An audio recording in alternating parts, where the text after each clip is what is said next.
Estamos en una serie nueva en la primera carta de Corintios. Dijimos que por lo menos hubieron 4 cartas, de las cuales Dios permitió que quedaran 2 solamente, 2 cartas. Y está bien, Dios tenía ese plan. Yo no sé cuánto ustedes escucharon o vivieron en los años 60. ¿Qué pasó en el año 69? Él dice que el hombre pisó en la luna, algo insólito, algo increíble. Yo creo que más nunca la han pisado en 50 y cuántos de años más. La pisaron, pusieron una bandera y si te vi no me acuerdo. Pero del 69 para atrás, ¿cuántos estaban vivos? Un buen grupo. Entonces, del 69 en adelante, es muy probable que usted no haya escuchado ni haya visto del movimiento hippie, Love and Peace, ¿ok? Pero fue tanta la influencia que se originó con ese movimiento, porque fue un movimiento de los hippies, un movimiento que inició con rebeldía. Ese era el propósito. Oponerse a la guerra de Vietnam, ¿se acuerdan? La guerra de Vietnam. Oponerse al sistema, y eso no ha cambiado, ni el sistema de allá, ni el sistema de aquí. Seguimos con las mismas preocupaciones, porque de nuevo, estamos formados por personas que son malas. Pero el movimiento hippie trajo también una gran oportunidad a la iglesia de Dios. Porque en California, en el año 65, busque cuándo nació Calvary Chapel. Porque Calvary Chapel nació en el año 1965 con el pastor fundador Chuck Smith, quien por una preocupación por esa juventud que andaba con su cadenita de Love and Peace, un símbolo muy conocido todavía, y un tipo de graffiti, graffiti, que ellos diseñaron, que ahora no sé cómo se llama eso, pero tú lo veías y tú dices, pero esos son los hippies. Tenían su identidad. Culturalmente era una subcultura. Y no hay cosa más difícil para el evangelio que penetrar una subcultura, como son los que patinan, los patinadores o los surfers. Son una subcultura. Y es muy difícil penetrar esa subcultura con el evangelio. ¿Imposible para Dios? ¿Qué hay imposible para Dios? Nada. Entonces este pastor, con una gran carga por esa subcultura hippie, de jóvenes que salían y decían, ¿sabes qué? Jesus yes, church no. Ese fue el lema. Jesús sí, iglesia no. ¿Lo repiten conmigo? Jesús sí, iglesia no. Esa fue la mentalidad. ¿Y qué decían ellos con esa expresión? Jesús es muy bueno. Jesús tiene muy buenas enseñanzas. La Biblia es muy buena, pero la iglesia no sirve. Señor, ¿y usted cree que la cosa está dura ahora? Que el mundo está terrible. Y en el año 60, hace 60 años atrás, yo nací en el 61 y ya tengo 65 casi. Imagínense si ha pasado el calendario para atrás. En los años 60, la juventud dijo, pisar una iglesia. ¿Y a buscar qué? Si lo que son una balsa de fariseos hipócritas. ¿Y para qué? Si lo que son unos legalistas que están constantemente señalando el pecado de nosotros. ¿A buscar qué en la iglesia? Si a cada rato se oyen escándalos de pastores y miembros que hacen cosas que ni nosotros los impíos lo hacemos. Iglesia, no. Jesús, sí. Esa fue la campaña. Pero Chuck Smith sabía que no era así. Que el sueño de Dios es la iglesia. Que el único plan A que hay para la humanidad es la iglesia de Cristo. Él sabía que la iglesia es imperfecta, pero Él es fiel. Tiene un carácter que no varía. Entonces, Chuck Smith fundó Calvary Chapel, reuniendo a jóvenes de Love and Peace. Incluso salió una película, creo que el año pasado, Jesus Revolution. Ponme el póster. Yo me voy a comprar una guaguita de esa y le voy a poner el símbolo de Love and Peace. A ver si Jesús hace otra revolución otra vez con nosotros. By the way, Calvary Chapel hoy, algunos de los nuestros trabajan ahí. Catalina está aquí, pero hay como 8 de nosotros que trabajan en Calvary Chapel, incluido el pastor Omar, incluida mi hija. O sea, ellos son hoy parte de ese Jesus Revolution. Pero encontraron una predicación expositiva, un hombre sin ningún prejuicio, trayéndole el evangelio tal como Jesús era, y empezaron a asistir a esa iglesia. Hoy, 18,000 iglesias Calvary Chapel aproximadamente andan alrededor del mundo. Entonces, yo creo que esa frase Jesús sí, iglesia no, estaba errada. Pero entiendo por qué lo hicieron. Incluso aquí hay personas que en un tiempo de su vida pudieron haber dicho, ¿sabes qué? Ya yo me harté de pastores, ya yo me harté de iglesia, ya yo me harté de escándalo, yo me voy a quedar en mi casa a leer mi Biblia y orarle al Señor. Da pena, ¿no? Que la confianza en lo que Dios estableció, su iglesia, de la cual todos somos miembros del cuerpo de Cristo, estemos en esas condiciones. Digo esto como introducción para ubicarnos en la iglesia que tenemos en nuestras manos. La primera, la iglesia de Corinto. Iglesia de Corinto, donde una frase se hizo tan popular que el ser corintizar era fornicar. Cuando tú hablabas de que voy a corintizar, en esa época, entre los griegos, era voy a fornicar. Porque era común en la cultura y en la subcultura que estaba viviendo esta iglesia. Así que yo creo que hay grandes paralelos con hoy en día. Y por eso esta epístola es importante para nosotros. Pasaremos meses estudiando esta epístola.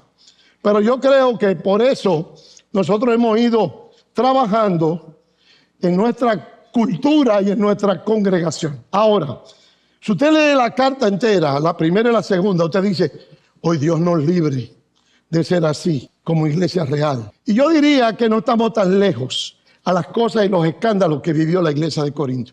Quizá un poquito más suave, y le voy a decir por qué.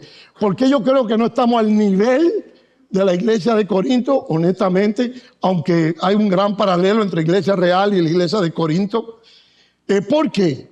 Porque nosotros estamos formados por una primera generación, Martín Vargas, hay una segunda generación de creyentes, Omar, Vargas y Lisa, y hay una tercera generación, Andrés, Caleb, Hopi, Aquiles y Sela. Y esa generación no vivió el mundo como lo vivieron mis antepasados.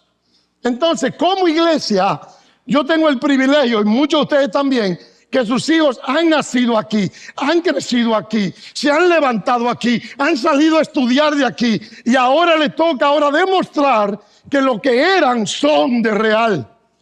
Son reales de verdad. Yo siempre digo, ¿sabe cuál es la prueba para un padre? ¿Se hizo buen trabajo en la casa? No es hasta que tenga 18 años. Es después de los 18.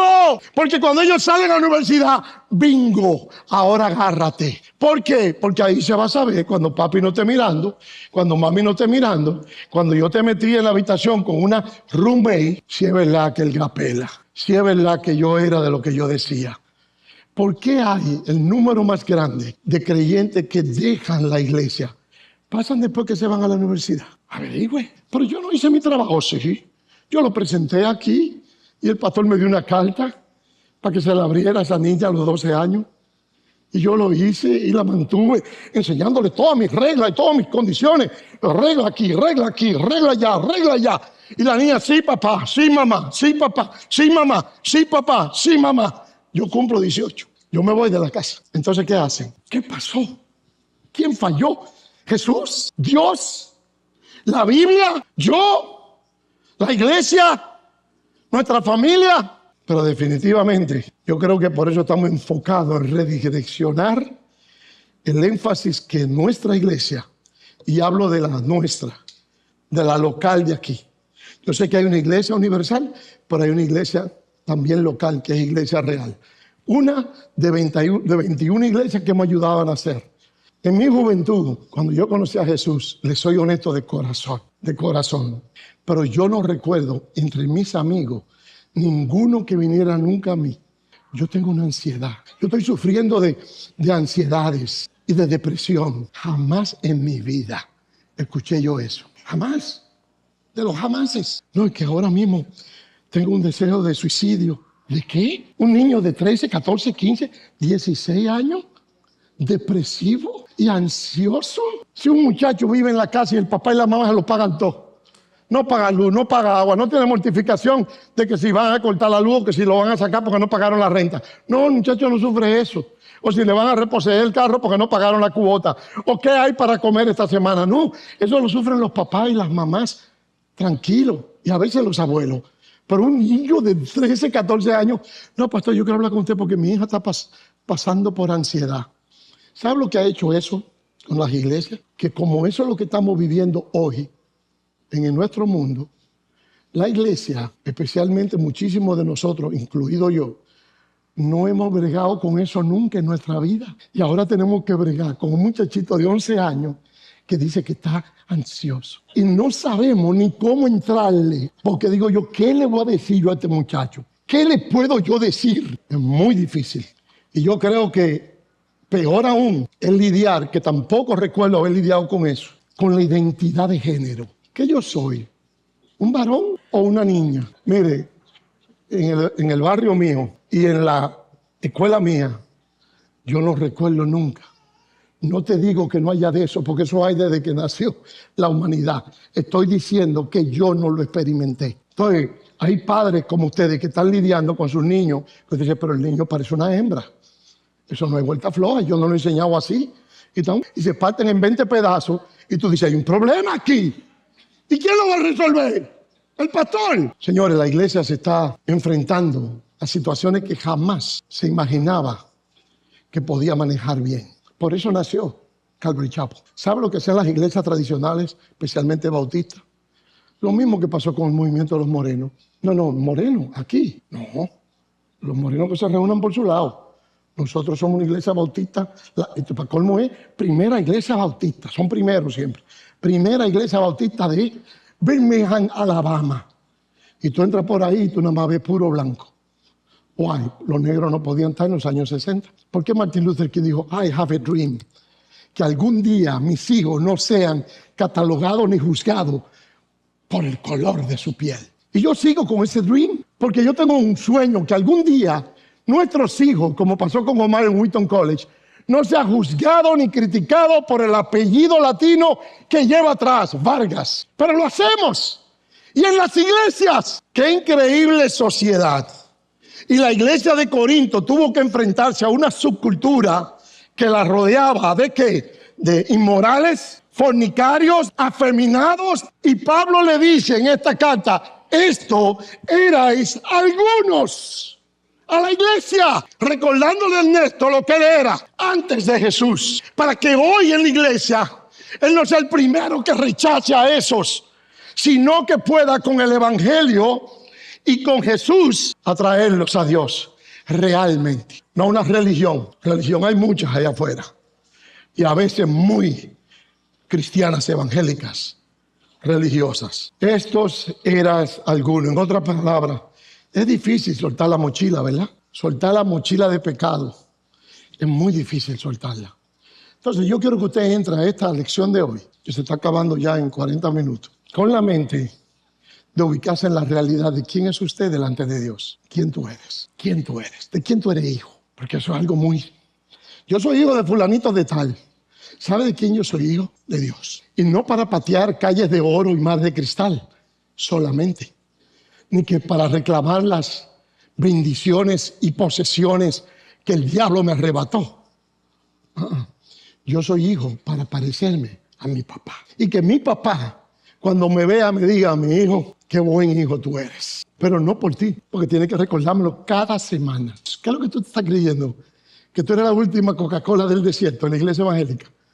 Déjame decirte algo. Lo que tú eres, lo eres por mi gracia. Cuando usted tenga ese pensamiento en su vida, usted va a poder ubicarse en el carácter de Dios y en quién es usted y quién soy yo. Yo nunca me incliné al trago. Yo no hago babita con cerveza, ni hago babita con vino, ni con whisky, ni con trago. Yo no sufrí de eso. De esas patas yo no cogí. Tampoco usé drogas. Pero tuve otras condiciones tan pecaminosas como esas. Entonces, no es determinado o cuál pecado. Pero yo entiendo que es difícil para algunos creyentes estar en una reunión donde se está tomando. Entonces, como la Biblia me enseña que mi derecho se termina en el derecho ajeno, en el de otro hermano, que pudiera ser tropiezo, viéndome a mí agarrar una cerveza y bebérmela, entonces yo, Martín Vargas, no le estoy diciendo a usted, yo no.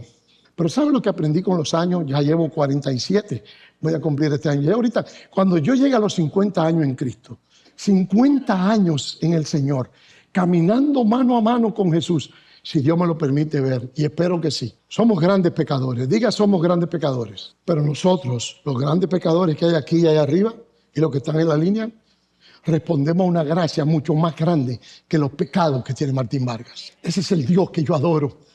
Ese es el Dios que le cantamos ahorita. Y si yo no leo lo que vamos a leer hoy, no vamos a ir si estudiar la parte de hoy. Así que vamos a 1 Corintios, versículo 1. Pablo, llamado a ser apóstol de Jesucristo por la voluntad de Dios, y el hermano Sóstenes, a la iglesia de Dios que está en Corinto, llamados a ser santos, con todo lo que en cualquier lugar, incluido Hollywood, invoquen el nombre de nuestro Señor Jesucristo, Señor de ellos y Señor nuestro. Gracias y paz a vosotros, de Dios nuestro Padre y del Señor Jesucristo. Gracias doy a mi Dios siempre por vosotros, señores, Dios mío, por la gracia de Dios que os fue dada en Cristo Jesús.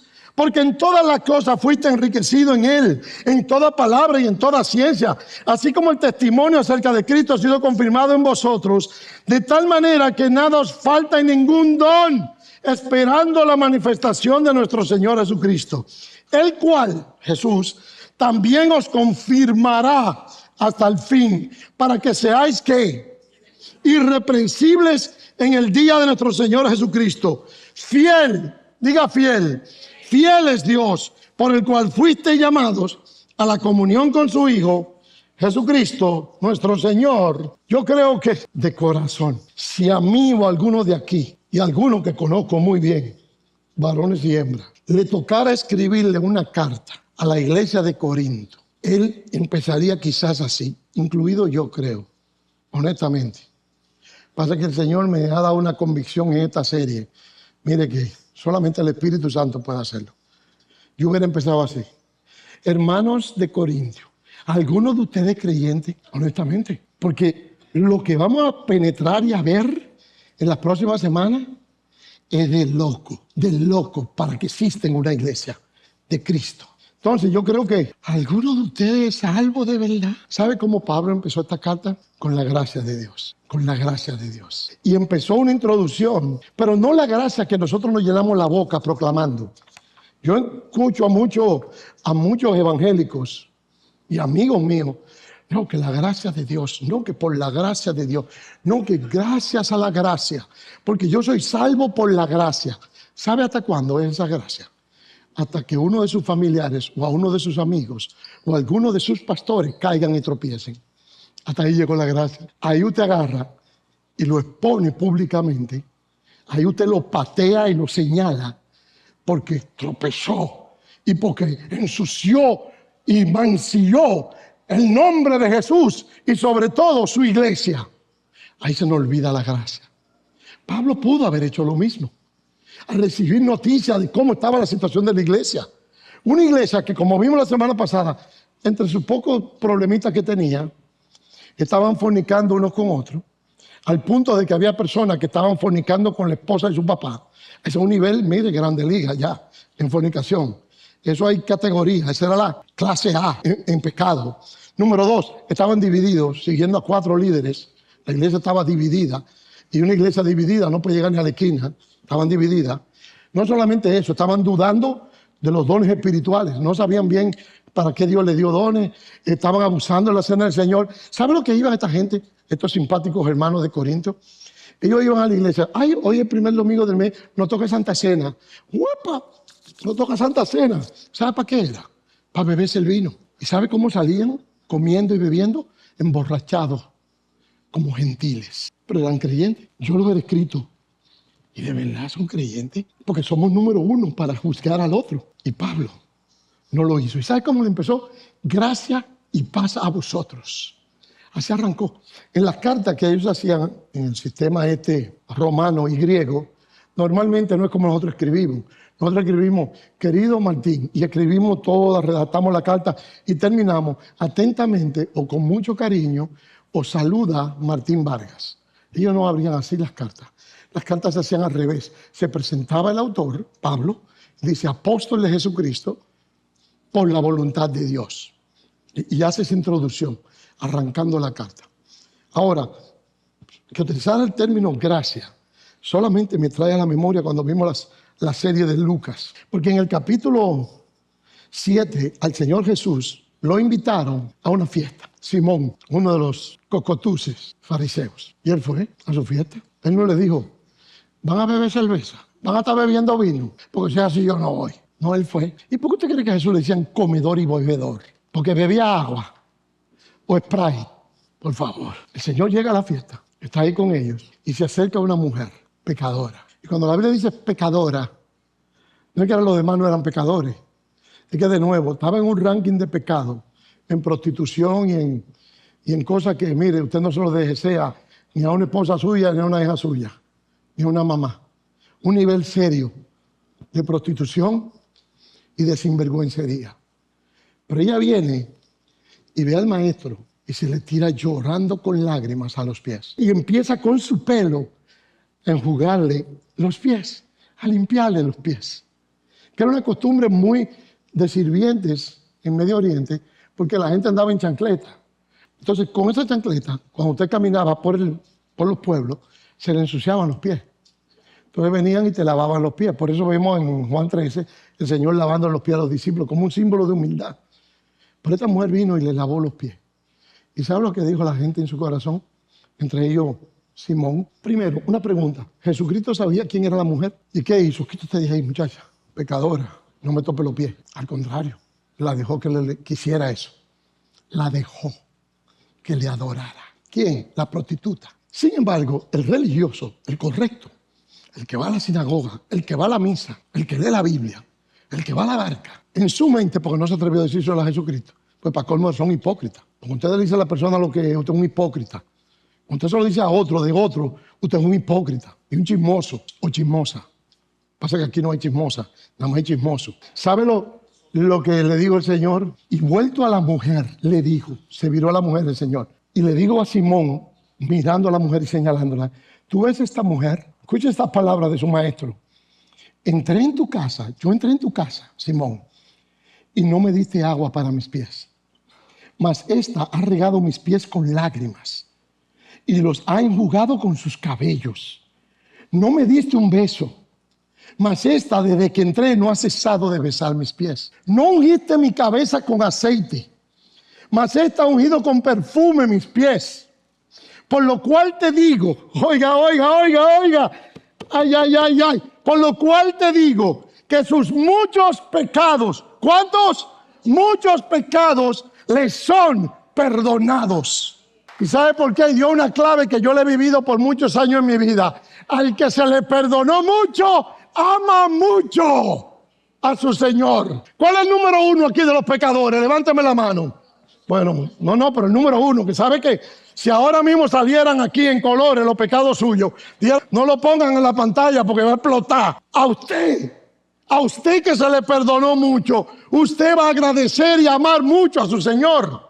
Y dice el Señor, porque amó mucho, más aquel a quien se le perdona poco, ama poco. Y a ella le dijo, tus pecados te son perdonados, arranca y vete. Wow, qué Señor yo sigo, qué Señor me enseñó. Que Jesús sí, iglesia no, porque ven a nuestras iglesias, a nuestros miembros y ven los escándalos. Y usted cree que Corintio tenía problemas. Pablo, la estructura de la carta fue una carta sencilla. Él dice, yo he sido llamado a ser apóstol y por Jesucristo. ¿Y qué es un apóstol? Uno seleccionado por Dios, llamado por Dios para una misión. Y Pablo dice, ¿por qué usted dice, por qué él tiene que ser apóstol? Era como de soberbia, yo soy un apóstol. El apóstol Pablo, llámame apóstol Pablo. Como andan unos por ahí que quieren que lo llamen apóstoles. Que ellos se autodenominaron apóstoles. Ellos lo seleccionó una iglesia como apóstoles o una denominación como apóstoles. O en un seminario lo graduaron, hicieron un cursillo y lo ordenaron como apóstol. Pero nadie se hace apóstol de esa manera. El apostolado es un llamado directo de Jesús. Ahora, hay apóstol con A mayúscula, como los 12 apóstoles, y Pablo, que dice que fue el apóstol de los gentiles. También eligieron uno después de los 12. Cuando murió, se ahorcó Judas, subieron a Matías, creo que era que se llamaba, y fue elegido como el otro, el número 12. Pero Pablo era el apóstol de los gentiles. Por eso él tiene autoridad a hablarle a los corintios. ¿Por qué él tiene que poner su título primero? Y no decir, ¿Sabe por qué? Primero, número uno, porque la iglesia de Corinto, usted va a ver en toda la carta, estaban dudando de su apostolado. Y él tiene que poner eso para demostrarle que él va a escribirle una carta con la autoridad apostólica que él tenía. No por estar diciendo, yo soy un apóstol, como andan muchos bragging de su título. Pues, a veces me dicen, Martín, Pastor Martín, ¿cuál es mi nombre? ¿Cuál es mi nombre? Martín. Yo me llamo Pastor Martín. Pastor es mi vocación y mi llamado. Así como usted tiene un llamado a ser banquero. Yo no le digo Andrés, banquero Andrés, o hombre de negocio, o fulanito, o fulanita, o profesora Catalina. No, yo la llamo Catalina, pero hemos hecho una religión de eso. Trátalo con respeto. Esa es la autoridad de Dios. Póngame atención. La autoridad que Dios me dio a mí, con el llamado que me dio, yo no tengo que necesariamente me tiene que llamar Martín o Pastor Martín. Es que noten eso. Noten la posición. Es una vocación y un llamado. Y Pablo tenía que demostrar eso. ¿Tú sabes lo que un hombre como Pablo, que fundó esta iglesia, que la plantó, tenga que estar dándole cuenta a estos corintios de si él había sido llamado o no? Solamente eso se ve en las mejores familias. Yo creo que había una relación también por la que él afirmaba esto. No solamente por la autoridad, sino él tenía que demostrar que él tenía, de nuevo, la vocación y el llamado para hacer eso. Imaginémonos, vamos a poner un ejemplo práctico para que entendamos un poquito esto. Tenemos dos doctores aquí, José Meléndez y Daisy Meléndez. Imaginémonos que el doctor Meléndez, que es un gastroenterólogo, que ha hecho segurito más de 1000 colonoscopías, tiene un récord probado que no le ha pichado el colon a ninguno. Él se pasó, ¿cuántos años Daisy estudiando, José? 13 años. 13 años dedicándose y estudiando, pasando examen, quemándose la pestaña, como decimos en buen dominicano, para recibir un título de doctor. Y después dijo, voy a hacer un posgrado, a estudiar más, para hacer una especialidad en gastroenterología. Pero imagínense que él quiera dar una charla hoy aquí. Yo le dije, José, dame una charla de la importancia de la colonoscopía, especialmente en hombres y mujeres de más de 40 años. Y si come mucha carne, que se la haga a los 30. José tiene toda la autoridad profesional y su vocación para hacer esa charla. Pero imagínense que no sabemos que José no estudió nada, que él se fue a San Pedro de Macorís y compró el título universitario, incluido la gastroenterología. Usted pregunta, sencilla y honesta, ¿usted se hiciera una colonoscopía con José? Ni muerto. Mejor muerto que desprestigiado. Por eso Pablo tenía que decir, oiga, yo le estoy dando una charla a ustedes y le estoy escribiendo todo esto porque yo tengo la vocación y sobre todo el llamado, y dice unas palabras, por la voluntad de Dios. No la voluntad de un grupo de mi iglesia que dijo, él parece como que tiene vocación de pastor. Vamos a nombrarlo nuestro pastor. Porque yo he visto eso. Lo nombra y lo nombramos y lo ordenamos. No, él fue al seminario 4 años y estudió para pastor. Pero no fue llamado por Dios ni por voluntad de Dios. Póngame atención. Si esto, que es muy cruel y muy difícil ser pastor, es difícil para uno que es llamado, ¿qué será para uno que nadie lo llamó? Yo no quisiera ni imaginármelo. Y hay personas locas por ser pastores de una iglesia. Ese es su anhelo. Este es mi anhelo, que me hagan pastor de esta iglesia. Pero no ha tenido la vocación ni el llamado, ni por la voluntad de Dios, ni por la voluntad de su mujer, que cuando usted predica está tejiendo. Entonces yo digo, señores, ¿qué hemos hecho con la iglesia de Cristo? Jesús sí, iglesia no. Yo creo que Pablo tenía razones, muchas razones. Incluso en la carta como leímos, porque no voy a buscar los versículos ahora, él menciona, además de que Jesús lo llamó, que lo llamó al apostolado, él mencionó a Sóstenes. ¿Se acuerdan? Te dice, ¿quién era Sóstenes? Usted lo conoce, porque yo leí cuando empecé la semana pasada, Hechos 18, cómo se fundó la iglesia. ¿Y quién era Sóstenes? ¿Y por qué era importante que Pablo dijera, no solamente por voluntad de Dios, sino que estoy con Sóstenes, que avala ese apostolado mío? Pero para que usted vea, Sóstenes estaba en una sinagoga, esa que Pablo estaba al lado, que Crispo era su principal, era su pastor, vamos a decirle. Pero ¿qué sucedió con Crispo? Que Crispo se convirtió en rabino. Y ahora la iglesia se quedó sin pastor porque el rabino ahora es evangélico. Qué cosa más seria. ¿Y sabe a quiénes pusieron de entonces? Bueno, aquí el único es Sóstenes, que se haga el pastor, el líder. Y cuando Sóstenes arranca a liderar la sinagoga, el Espíritu Santo lo convence y se convierte en Cristo también. Caso perdido. Esa sinagoga tenía más problemas que la iglesia de Corinto. Se quedó sin iglesia. Se fue. Pero a tal punto, dice, que él estaba, en los tiempos que él estaba en la sinagoga, él estaba tan opuesto, oiga esto, al apostolado y al ministerio de Pablo, que lo azotaron por él estar en contra de Pablo, los griegos. Porque recuerda que es un país gentil, no es Israel. Los griegos vieron esa actitud de Sóstenes con Pablo. Y este hombre está loco, ¿por qué le cogió con este hombre así? Y lo azotaron, dice, léase la Biblia, lo azotaron. Entonces, Sóstenes fue un hombre que sufrió azotes. ¿Cuántos aquí lo han azotado? A ninguno, ni por un pastor ni por nadie, ¿verdad? Bueno, pues Sóstenes lo azotaron por estar en contra de la prédica de Pablo. Porque a los gentiles le agradó el mensaje y se estaban convirtiendo. Pero mire qué interesante. Cuando él se convierte, él está con su pana full ahora escribiendo esta carta a los Corintios. Y muchos creen, según los estudiosos, que cuando Pablo le escribió a los Corintios, él estaba en Roma. Y si usted se leyó primero Romanos 1, que yo le dije, yo me imagino que en su mente, mirando por la ventana, él decía, no, pero esto es igualito que lo que está pasando en los Corintios. Son unos afeminados todos y están en la iglesia. Buenos días, hermano. ¿Y qué relajo es este? Y por otro lado, fornicarios, que estaban en todas las noticias y dividiéndose. Yo soy de Apolo, yo soy de Cefa, yo soy de Pedro, yo soy de Jesús. Entonces, que él pusiera a Sóstenes en esta carta es un peso muy grande, porque es una muestra de la gracia de Dios con Sóstenes, con Crispo, con Pablo y con usted como pecador. ¡Qué gracia tan grande tenemos en Jesús! Que permite al pecador más villano, más terrible, más drogadicto, más bebedor, más mujeriego, más adúltero, venir a los pies de Jesús y la gracia de Dios lo alcanza. Como la mujer que lavó sus pies.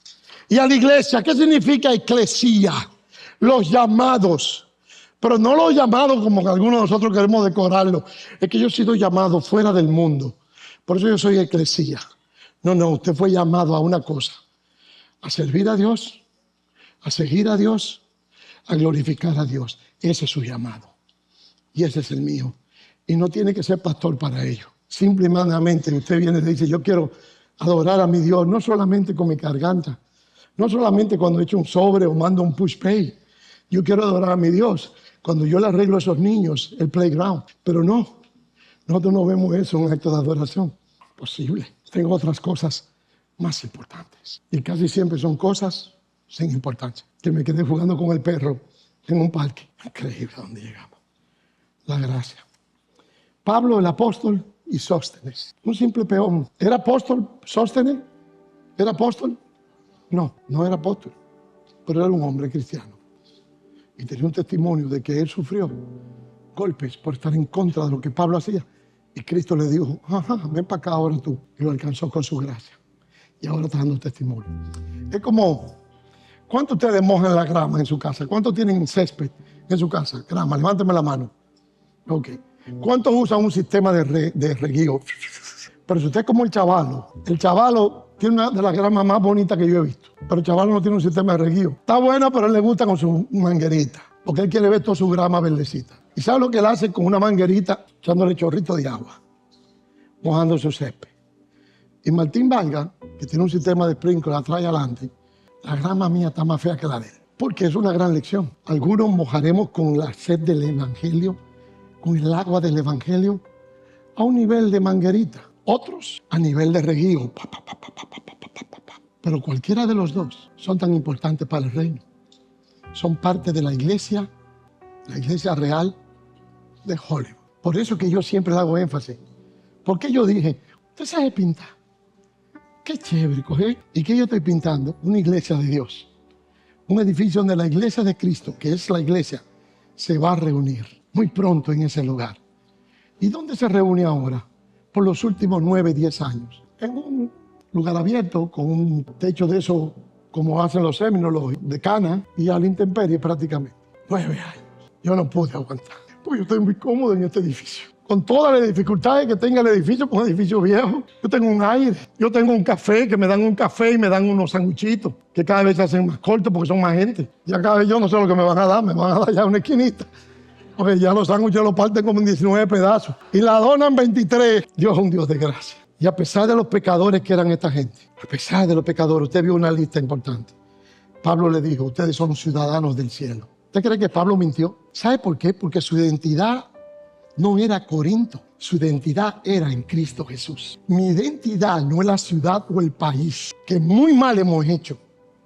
Porque le ponemos un sello dependiendo del pueblo, la ciudad, el barrio o la nación. Una época que tú decís, yo soy colombiano. Ya de una vez está bregando con drogas. ¿Y eran todos los colombianos que bregaban con drogas? No, lo sabemos que no.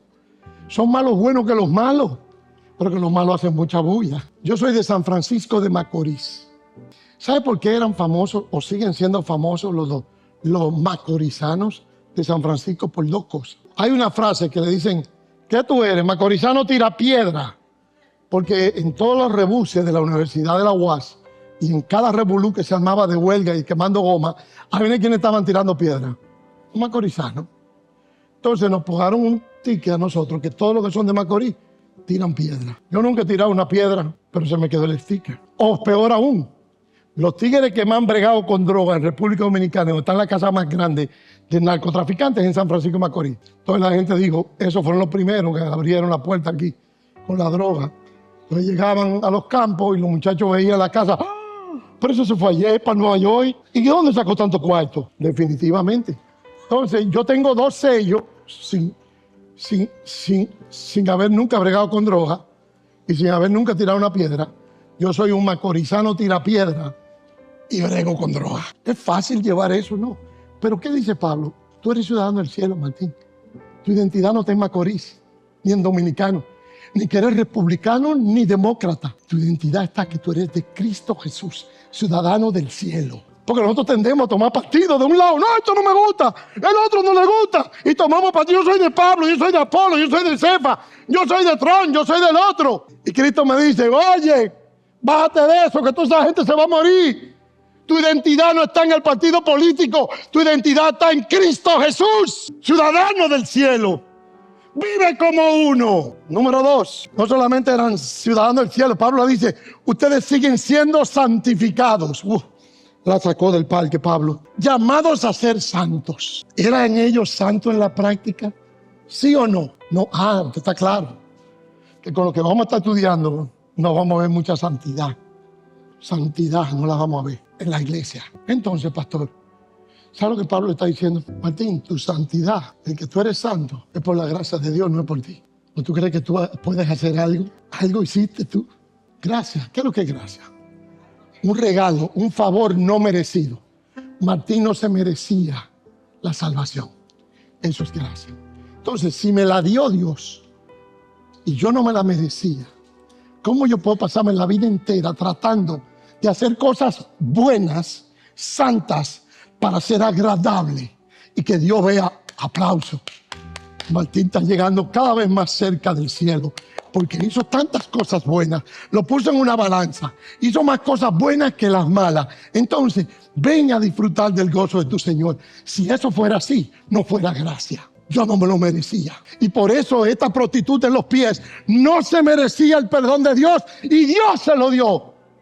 Porque Él es que lo da por gracia. Tercero, siguen siendo miembros del cuerpo de Cristo. Y yo estoy en desacuerdo con muchísimas denominaciones y con muchísimos pastores e iglesias. Y ellos de mí. Pero una cosa yo estoy seguro. Somos hermanos en Cristo Jesús. Y los dos, si tú eres creyente y recibiste por gracia la salvación, y yo también, nos vemos en el cielo. Yo en el premilenio y tú en el amilenio. Pero nos vamos a ver allá. Y allá te voy a decir, te lo dije, no es por mí, por ti. Por más que tú ores y quieras orar, y quiera que Dios te vea orando, no es un sacrificio que tú estás haciendo para que Él vea, oye, dale un aplauso a Gladys, que tiene una vida de oración poderosa, esa se ganó su salvación. No, es por gracia. Había un pastor en un campo de golf jugando con otros pastores. Yo creo que yo nunca voy a ser de esos pastores, pero Tampoco lo critico. Hasta yo a los días un viejo de que tirándole un palo, una bolita. Como yo fui salvo por la gracia de Dios, yo no voy a vivir con la culpa el resto de mis años. ¿De qué? Martín, te estoy acechando. Allá está Dios acechándome. Déjame ver si pifea. Déjame ver si rebala un chin. ¡Rebalate! Perdiste la salvación. Yo no voy a vivir con la culpa de que si yo cometo algo y mañana tropiezo, ya se acabó la vida de Martín. Ya Martín ya no es ciudadano del cielo, ya Martín perdió la salvación, ya Martín no es cristiano, ya Martín no merece ni merece estar en esta iglesia. Yo no voy a vivir con esa culpa, ni tampoco voy a vivir con la obligación de que tengo que hacer cosas para agradar a mi Dios. Oye, mira, tú tienes que hacer, ¿qué tú estás haciendo? Tienes una obligación delante de Dios. Él me salvó y ahora debo compensarlo. No, Dios no funciona así. Yo sirvo de corazón a mi Dios y doy de corazón a mi Dios, no por obligación. Y tercero, no con méritos humanos. Hay mucho dentro, aquí y afuera, creyendo que los méritos humanos me van a llevar a hacer algo más. Por ejemplo, que yo voy a ser San Martín Tadeus algún día. Me van a canonizar. No, si fue todo por gracia, si fue todo por Dios. Y los grandes pecadores que hay aquí, aún del Callao, respondemos una gracia mucho mayor. Así que si hay algún hermano, una hermana, un amigo, un enemigo que está estrujándole a usted cuando usted tropieza, el que tropieza tiene una sola vía. O sigue yendo hacia el sur, tropezando en su vida, o se arrepiente, como la mujer que lavó los pies, y entrega su vida a Jesús. Pregunta, ¿cuántos versículos yo le leí? 9. ¿Qué pasaría con la iglesia de Corinto si arrancamos de la Biblia los primeros 9 versículos? ¿Sabe lo que quedaría? Todo el resto. Fornicario, adúltero, llevándose a corte unos con otros, acostándose con la mujer de su padre. Todo eso es lo que quedaría en nuestros corazones. Pero Pablo fue tan lleno de gracia que abrió la carta diciendo: tenemos un Dios de gracia y de paz. Y ustedes son creyentes. ¿Perfectos? No. Imperfectos. Iglesia imperfecta, Dios fiel. Esa es la combinación perfecta. ¿Es eso una licencia para pecar? No. Pablo lo dice claro. De ninguna manera. Al contrario. Si usted dice, como yo soy salvo, siempre salvo, yo voy a pecar lo que sea, voy a fornicar, voy a robar, voy a mentir, voy a engañar, y como quiera voy para el cielo. Si usted tiene esa actitud y ese corazón, ¿sabe lo que indica? Que usted no es creyente. Usted no entiende la gracia de Dios. Estaba el pastor jugando golf y lo llama la policía. Dios me libre. ¿Aló? Sí, mire, es aquí del destacamento tal y tal. Estamos aquí con su hijo Cristian aquí, que fue apresado, el hijo del pastor. Y él se ríe con los otros pastores. Esto tiene que ser un relajo. ¿Cómo está mi hijo apresado? Mi hijo será un delincuente. Pero fue al destacamento acompañado por los pastores. Cuando llega al destacamento ve que es una realidad de que su hijo hizo algo no muy debido y fue apresado. Y uno de los pastores le dice al muchacho: ¿y tú no sabes quién es tu padre? Al muchacho. ¿Sabes lo que hizo Pablo? Todo lo contrario a eso. Porque este pastor le puso un sentimiento de culpa al muchacho. Como, tú no sabes lo que tú hiciste, tú no sabes de quién tú eres hijo. Como que los pecados y la santidad se traspasan de uno a otro. Eso es personal. Y si el muchacho falló, él es responsable. Los dientes, la agrura, que la uva agria en la dentadura no se les pasa a los hijos. Cada quien es responsable de su pecado. Esposa, esposo, no, que el culpable fue. No, tú eres. No busques excusa, que no es él ni ella, eres tú. Igual los hijos. Si no es por la gracia de Dios, en estos 9 versículos, todo el resto de la carta fuera puro pecado y cosas malas que hacía la iglesia, imperfecta. Y dice: yo no me he sabido tropezar y tú no te rindes. Que Dios bendiga su palabra y Dios bendiga su bondad y su gracia. Pasen buenas tardes. Que Dios le bendiga. Si este mensaje te ha inspirado, compártelo. Si quieres contactarte con nosotros o necesitas oración, escríbenos a info@iglesiareal.org o nuestra línea de WhatsApp al 754-581-7269. Nos reunimos todos los domingos a las 11:30 en 2640 Washington Street, Hollywood, Florida 33020. Tu camino de fe nos importa.